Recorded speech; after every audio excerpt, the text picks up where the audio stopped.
Welcome to Zwida Media. If you're new to this channel, please subscribe. Don't forget to like, comment, and share. Here's a new video for today. Enjoy.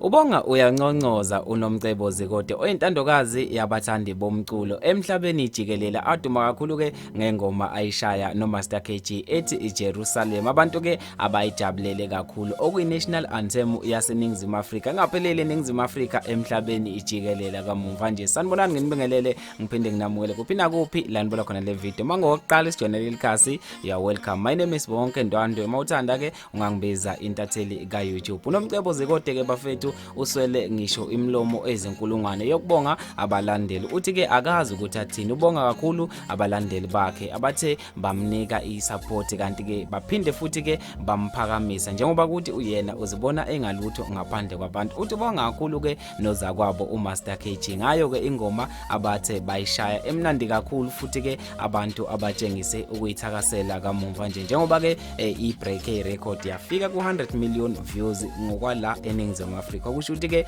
ishaye i-multi platinum kanti ke e-Italy bathi ke ishaye i-platinum. Uthi ke kuyena lekho not just inamba nje kodwa ke indaba ezinhle kakhulu futhi kusho ukuthi nemali ke ingena ngamawala noma engathandanga ukuthi ke adalule ukuthi malini ke abayitholayo njengoba ke ilokhu iqhubeke njalo yona iJerusalem nokujatshulela futhi ke idlalwa amazwe ngamazwe. Kodwa ke uthi uNomcebo izandla zadlula ikhanda beqhubeke njalo ke abantu nokumsupport. Uthi ke mayicabanga indlela njengamanje lengoma ehamba ngakhona kanti ke uthi kuvele kubuye ulonke usizi la kudala nangendlela akhule ngayo ngoba uthi ke ukhule kanzima futhi ke ehlupheka kungenalutho ekhaya ikati lilele eziko. Kodwa ke uNkulunkulu akamlahlanga ube naye njengoba kuningi akuzamile kanye nala endimeni yezomculo. Uthi kade ephusha ezama nanabanye abaculi elokhu ke ecela amafeature. Uthi bengazi ukuthi ngelinye ilanga naye uyokwazi ukuyimela. Emva ukuthi ke iJerusalem ejabulele umhlaba jikelele. Uthi ke ube eseba novalo lokuthi ke akhiphe ialbum yakhe yona ethandwa kakhulu futhi kamuva ethi ke exola umoya wami. Kanti ke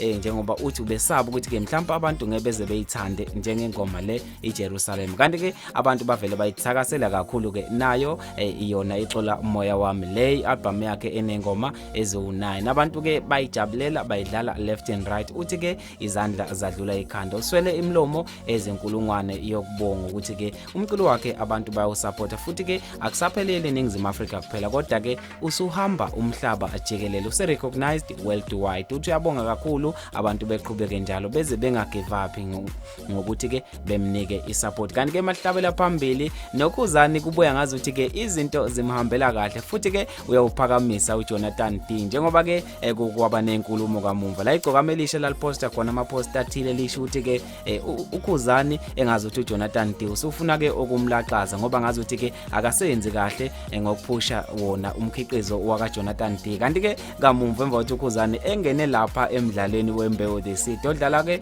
ku eTV njalo ebusuku Monday to Friday. Abantu abaningi ke bayethanda indlela ukhuzani agqoka ngayo ngoba kunamashethi athize avela ngawo ukhuzani lapha. Kamuva nje amabhinqa abonakala ewathakasela lamashethi ngoba nabo ke engazi ukuthi sebeyawathenga bewagqoka ubuthaphu kanti ke engazi ukuthi noJonathan D usuzobuyelwa ithemba. Kushuthi ke lamahlebezo bokuthi ukhuzani akasenzi kahle kuyaxoshwa bekuyinto engekho neze njengoba kamuva nje abantu engazi ukuthi bayabukela ngendlela ukhuzani agqoka ngayo noma ke adla ngayo inqephu mayivela lapha kuyiMbewu the City. Kanti ke ngaphandle ukuthi ngikhulume kakhulu bafethu ngivele ngiyigobe ke khona la ngintatheli ka YouTube ngithi mina ke ake sivele siye lapha kwi-comment section sicommente ke ngazo zonke engikhulume ngazo namhlanje. Mina ke ngithi ngiyaqopha lezo sengiyaphela khona la ngicela futhi ke ungibambe evidweni elandelayo.